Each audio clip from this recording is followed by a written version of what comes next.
It's indeed a great pleasure and a privilege for me to be a part of this summit. And also, our office participation in this reflects that the sustainability, which is at the core of this summit as well as the ESG forum, are very integral to our working, and our office is committed to make India a strong nation as well as a sustainable society at the same time. If you look at all the Sustainable Development Goals, SDG 17 goals, of course which has many subparts, you will immediately see that in all the goals, science and technology has a very important role to play in achieving those goals. So, keeping that in mind, our government has taken many steps in the last many years, and it is all for us to see that S&T interventions are making a big difference. So I'll just like to recall, if you look at our digital public infrastructure, which has been hailed as a great achievement and a great landmark for India, which was also highlighted in the recent G20 declaration. Digital public infrastructure is really an outcome of science and technology, be it Aadhaar, UDAI, be it CoWIN app, anything you take in the digital infrastructure, technology is at the core. Many other schemes which our government has pioneered and launched. For example, the rural electrification, Swachh Bharat Abhiyan, crop monitoring and precision agriculture, Prime Minister's Safal Bima Yojana, e-governance initiative, and genomic research, which was so critical in COVID time, all are really the outcome of S&T for societal goods. Now, these examples, there are many more which I have not said. I'll just try to point one or two the focus of our office, which gives you a feel of what we can contribute. So, very recently, our office is pioneering a mission called One Health Mission, which will integrate human health, animal health and the environment together in the same framework, and look at all the gaps which are there in this system, because now the diseases do not know one sector or the other. They are actually cross-cutting. And under this, there are many departments. 11 ministries are participating. And already enormous work has been done, and the cabinet note will be circulated very soon. So this One Health Mission really sees science and technology interfacing with the society, because this is where the action is.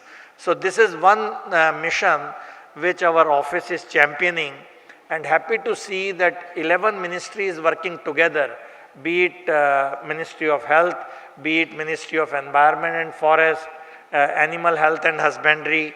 All these ministries are working together to see how the stopgap, what are the gap areas in handling the future pandemic, be pandemic prepared, how they can be handled and be ready. Other mission, which is side, which is another important aspect of sustainability, is the clean energy transition. All of us are seized with this idea, and our Prime Minister has given a clarion call that by 2070, it will be a net zero carbon society. Now, this will not come easy.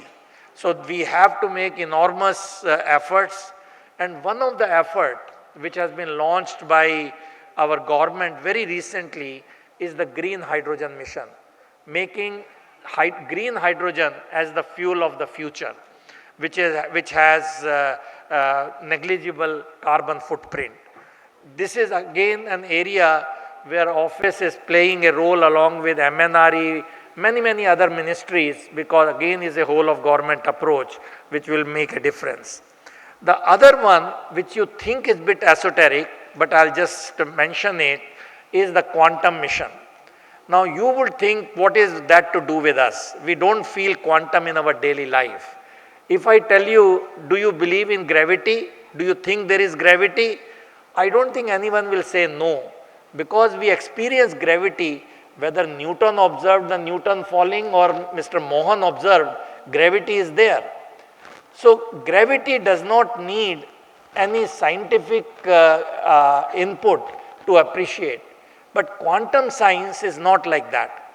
We don't see quantum effects in our daily life, you and me, because quantum effects are seen at very atomic level and the very small particles. So what started as a very fundamental curiosity in 1913, quantum mechanics, now it is coming in a second revolution, quantum 2, where the quantum will be a way of our life. Just I'll give you one example so that you see how that S&T is so critical. All of us are doing digital payments. All along we are doing all the payments on the mobile and internet.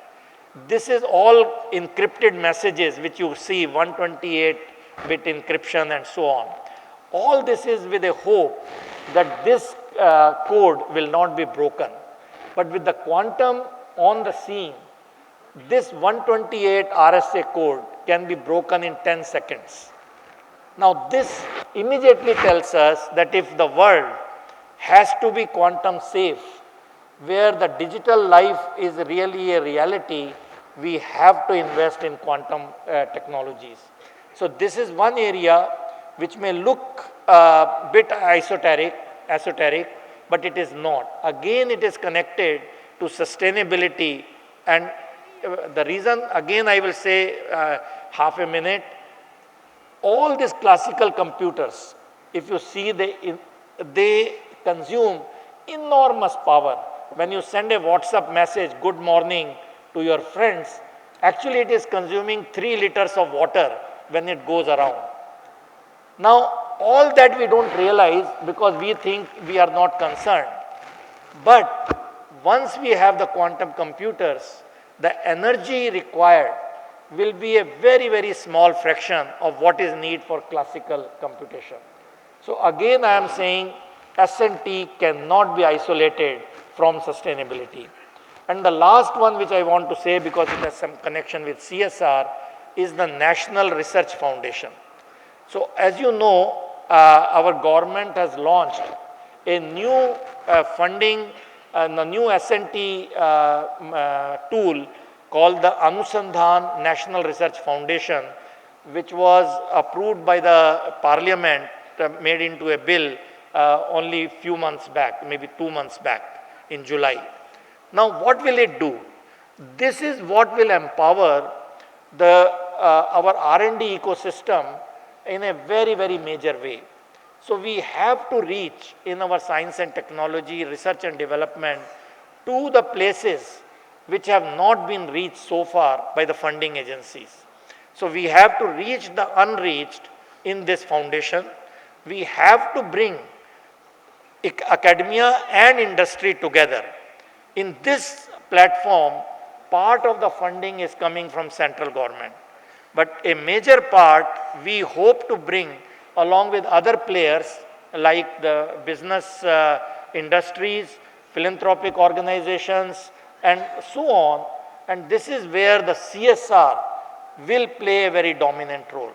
So this is the R&D ecosystem which will have a very integral participation of all the stakeholders, be it academia, be it industry, be it startups, be it MSMEs, and all of these players will be contributing to the growth of R&D in our country. So I thought I should mention this National Research Foundation, because this is one platform which I think will be very much a game changer when we want to bring different stakeholders, all of you together in this R&D ecosystem.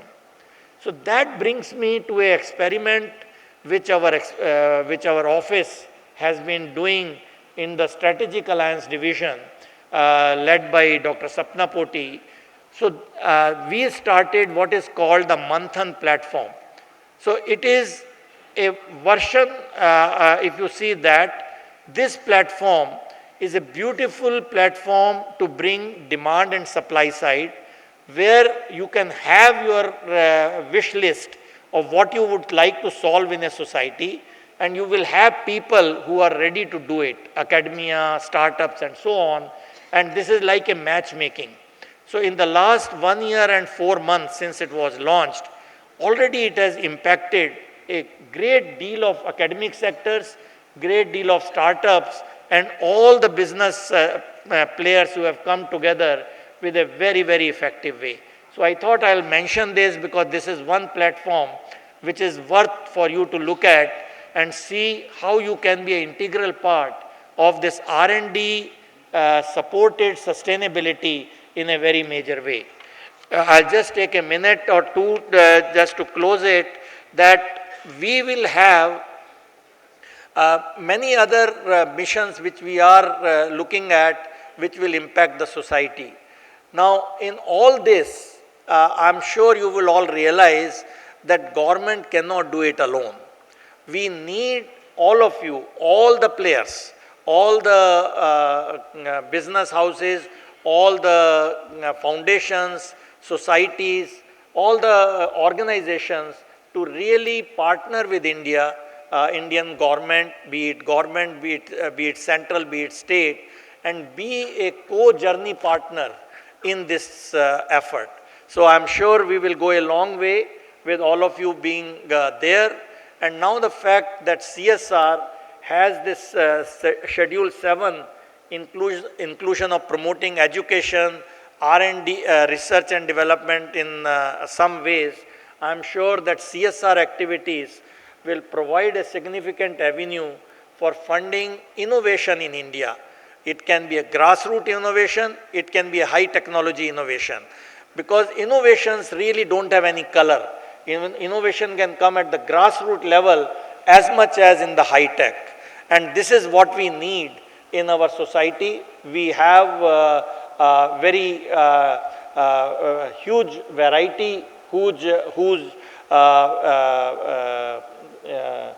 ecosystem to support, and all the time we have to keep in mind that we keep innovation, research and the technology as the vehicles to achieve the societal goals. So with this, I thank once again the CSR Summit and ESG Forum, both of whom have sustainability at the core, to partner with us and look forward to very exciting developments in this summit, which will take India forward as we move in the Amrit Kal. Thank you very much. Office of Principal Scientific Advisor to the Government of India brings to you India's first multi-stakeholder platform to reach the unreached. Manthan aims to facilitate industry-academia collaborations for CSR and philanthropic funding. The platform is built on key pillars of innovation opportunity exchange, virtual exhibitions and events. Industries can find academic or startup partners. Government research problems can also be found on the platform. Manthan is also aligned with the UN Sustainable Development Goals and emerging technologies.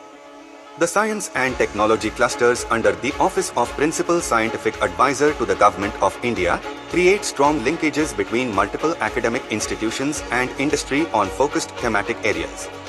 The platform has illustrious co-funding partners and is supported by leading industries, associations and institutes.